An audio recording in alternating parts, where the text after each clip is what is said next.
Welcome बच्चों। आज हम पॉलीमर का जो चैप्टर है उसको कंक्लूड करेंगे। इसमें जो आपने पढ़ा वो आप पढ़ लो अच्छे से, उससे बाहर कुछ नहीं आएगा। और एंड पे आपको याद रखना है, इसमें मैकेनिज़्म पूछा जाता है और मैकेनिज़्म में भी मैं आपको तरीका बताता हूँ। आपको सब मैकेनिज़्म पढ़ने की नीड नहीं है, 3 मार्क्स का यूनिट है, आप सिर्फ इस मैकेनिज़्म को अच्छे से पढ़ लो। देखो, अगर आपको क्वेश्चन आता है टाइप्स ऑफ पॉलीमराइजेशन, तो मैंने आपको बताया हुआ है कि पॉलीमराइजेशन 2 टाइप की है। वन इज़ द एडिशन और दूसरी है कंडेंसेशन। ये मैंने आपको क्लास में कराया है। और एडिशन आगे से 2 टाइप की है, होमोपॉलीमराइजेशन एंड कोपॉलीमराइजेशन एग्जांपल के साथ किया। और कंडेंसेशन पॉलीमराइजेशन में हमने नाइलन 66 की एग्जांपल के साथ किया था। लेकिन अगर आपको मैकेनिज्म पूछा जाता है तो आपको एडिशन पॉलीमराइजेशन का ही पूछेंगे। अब एडिशन पॉलीमराइजेशन 3 टाइप्स का होता है, तो उसमें से भी 3 टाइप का मैकेनिज्म है, तो आपको कोई एक मैकेनिज्म कर लेना है। वो यहाँ पे मैंने साथ में किया हुआ, आपको समझना है अच्छे से। देखो, यहाँ पे ये कहता है कि टाइप्स ऑफ पॉलीमराइजेशन में सबसे पहली जो टाइप्स है जिसको हम एडिशन पॉलीमराइजेशन कहते हैं, मींस एडिशन होना, ऐड होना, जिसको हम चेन ग्रोथ पॉलीमराइजेशन भी कहते हैं। अब देखो, जैसे कि एडिशन पॉलीमराइजेशन में हमने क्या पढ़ा था कि जैसे पॉलीथीन की पॉलीथीन में इथीन के molecule CH2 double bond CH2 multiple times जुड़ रहा था और वो फिर n टाइम्स क्या बना रहा था, CH2 डबल बॉन्ड की जगह सिंगल बॉन्ड और आगे भी बॉन्ड, और इसको हमने n टाइम लिखा था। ये पॉलीथीन है और ये इथीन के यूनिट है, ये मोनोमर है और ये पॉलीमर बन गया। ये एडिशन पॉलीमराइजेशन से हो रहा था और इसको हम चेन ग्रोथ पॉलीमराइजेशन भी कहते हैं। क्या, क्यों चेन ग्रोथ? क्योंकि यहाँ पे n टाइम से ये कार्बन चेन जो है वो बड़ा हो रहा है। तो आप देखो, चेन ग्रोथ एडिशन पॉलीमराइजेशन हमेशा जो है वो अनसैचुरेटेड कंपाउंड्स के अंदर होती है, मीन्स जहाँ पे डबल या ट्रिपल बॉन्ड होता है उसको हम अनसैचुरेटेड कहते हैं। और दूसरी चीज़, सबसे पहली चीज़ कि यहाँ पे ये अनसैचुरेटेड कंपाउंड में होता है, और दूसरा ये जब भी होता है तो रिएक्शन इंटरमीडिएट के थ्रू होता है। रिएक्शन इंटरमीडिएट मीन्स आपको बताया गया है, केमिस्ट्री में आपने पढ़ा कि जब भी कोई रिएक्शन होती है तो वो डायरेक्ट नहीं होती। मान लो ए जो है वो बी बना रहा है प्रोडक्ट, लेकिन इनके बीच में भी एक चीज़ बनती है जिसको हम रिएक्शन इंटरमीडिएट कहते हैं। और वो आपने पढ़ा कि 3 टाइप का होता है, फ्री रेडिकल होता है, कार्बोकैटायन होता है और कार्बो एनाइन हो सकता है। इन तीनों में से कोई एक हो सकता है।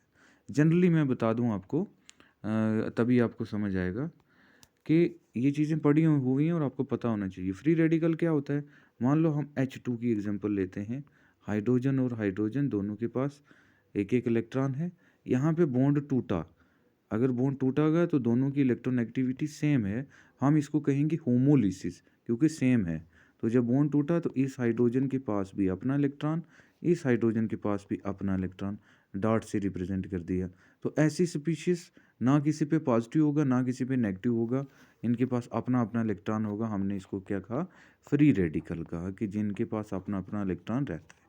ये चीज़ आपने पढ़ी हुई है। एक ये हो सकती है। दूसरा, मान लो जैसे हमने पढ़ा हेलो अल्केन्स में CX कार्बन के साथ हेलोजन।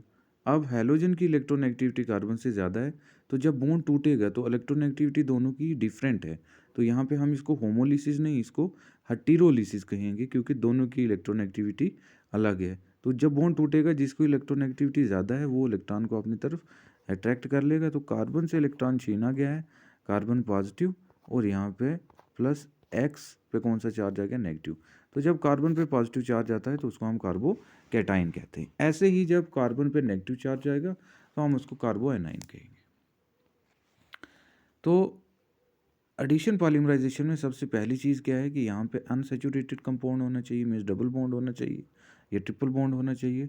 दूसरी चीज़ क्या होती है कि यहाँ पे ये फ्री रेडिकल कार्बोकैटायन या कार्बो एनाइन के थ्रू होकर रिएक्शन होती है। तीसरी, कि ये हमेशा जो है ये कैटलिस्ट की प्रेजेंस में होती है। ठीक है, वो कैटलिस्ट कौन से हैं हम अब पढ़ेंगे नीचे, पेरोक्साइड्स की फॉर्म में होते हैं।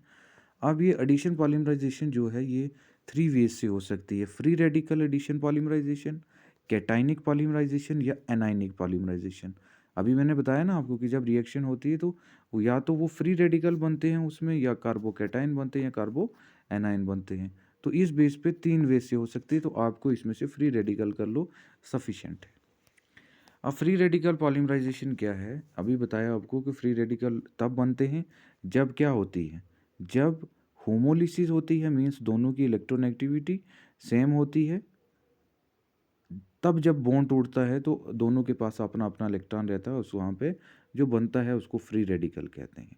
मीन्स एक ऐसी स्पीशीज ए है, ए के ऊपर डॉट होगा तो हम इसको कहेंगे फ्री रेडिकल, क्योंकि इसकी ये दूसरे ए से टूटा होगा जिसके पास भी अपना इलेक्ट्रॉन होगा। अभी जैसे H2 में एग्जांपल दी मैंने आपको।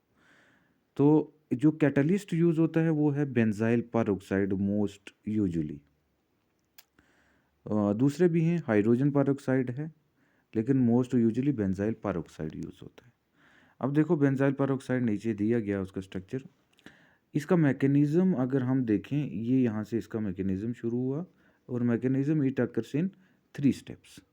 ये 3 स्टेप से होता है। पहला स्टेप क्या है? चेन इनिशिएशन स्टेप, कि सबसे पहले रिएक्शन शुरू कैसे होते हैं। Initiation means start.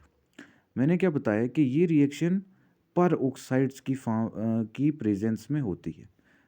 पर ऑक्साइड, तो अभी मैंने क्या बताया? बेंजाइल पर ऑक्साइड। अब बेंजाइल पर ऑक्साइड का फॉर्मूला क्या है, ध्यान से समझना है। बेंजाइल पर ऑक्साइड का फॉर्मूला ये दिया गया है, ये C6H5COOO और ये C6H5CO, मीन्स एक ये C6H5COO हो गया और दूसरा ये C6H5COO हो गया। ये दो जुड़े हमें ऑक्सीजन और ऑक्सीजन से, इसको हम बेंजाइल पर ऑक्साइड कहते हैं। अब जब हमने इसको हीट किया तो क्या होगा? देखो यहाँ पे ध्यान से समझना है। ये एक हो गया C6H5COO, यहाँ तक एक, यहाँ से दूसरा C6H5COO दूसरा। जब हमने हीट किया तो ये ऑक्सीजन और ये ऑक्सीजन दोनों की इलेक्ट्रोनेगेटिविटी सेम है, बॉन्ड टूटा, होमोलिसिस। होमोलिसिस हुई क्योंकि दोनों ऑक्सीजन की इलेक्ट्रोनेगेटिविटी क्या है? सेम है। तो अब ये किस में टूटेगा? देखो ये C6H5COO एक हो गया, इस ऑक्सीजन के पास अपना इलेक्ट्रॉन, इसके ऊपर डॉट लिखेंगे। ये दूसरा टूट गया C6H5CO, ये दूसरा, इसके पास अपना इलेक्ट्रॉन। ओवरऑल इसको हम क्या लिखेंगे? C6H5COO, यहाँ पे भी वही है, वहाँ पे भी वही, यहाँ पे हम लिखेंगे 2 टाइम्स, 2 यहाँ पे हमेशा लिख लेना। मीन्स एक ये C6H5COO, ये C6H5COO, ये दो हो गए, इसको हमने लिखा 2 टाइम्स। फर्दर जब हम इसको और हीट करेंगे तो अब देखो यहाँ पे बॉन्ड किस किस के बीच में? कार्बन और इस कार्बन के बीच में। C6H5 का मतलब क्या है? कि कार्बन और इस कार्बन के बीच में। C6H5 है क्या? ये है बेंजीन की रिंग, और आगे क्या है? COO और ये O, ये वाला। तो बॉन्ड किसके बीच है? इस बेंजीन के इस कार्बन और इस कार्बन के बीच में। इस पूरे को हमने लिखा हुआ C6H5। अब C6H5 मीन्स कार्बन और इस कार्बन के बीच में बॉन्ड है। फिर से हम हीट करेंगे तो यहाँ से ये टूटा, कार्बन और कार्बन के बीच में होमोलिसिस हुई, बॉन्ड टूटा, तो क्या बच गया? यहाँ पे ये 2 टाइम्स है। ये जब बॉन्ड टूटा तो इस कार्बन का अपना इलेक्ट्रॉन, क्योंकि दोनों की इलेक्ट्रॉन एक्टिविटी सेम है, इस कार्बन का अपना इलेक्ट्रॉन। तो यहाँ से क्या निकल गया? CO2 कितनी बार है? 2 बार, हमने लिखा 2 टाइम्स CO2। पीछे क्या बच गया? C6H5 कितनी बार है? 2 बार, हमने लिखा 2 टाइम्स C6H5, और ऊपर डॉट। ये डॉट क्या शो करता है? कि ये फ्री रेडिकल है, होमोलिसिस से बना है। आई होप ये आप पहला स्टेप समझ गए हैं। यहाँ भी ये यहाँ से टूटा, होमोलिसिस हुई, यहाँ पे ये यहाँ से टूटा, होमोलिसिस हुई, तो CO2 2 टाइम्स ये हो गया, और C6H5 2 टाइम्स ये हो गया। ये हमारे पास पहला स्टेप हो गया। अब इस जो कैटालिस्ट था उसने होमोलिसिस शो किया और क्या बना दिया? ये वाला। अब ये काम की चीज़ है, फ्री रेडिकल बन गया। ये फ्री रेडिकल अब क्या करेगा? जो रिएक्शन के अंदर मोनोमर है, जैसे हमने पॉलीथीन में देखा इथीन मोनोमर था, तो ये आपके पास इथीन है, ये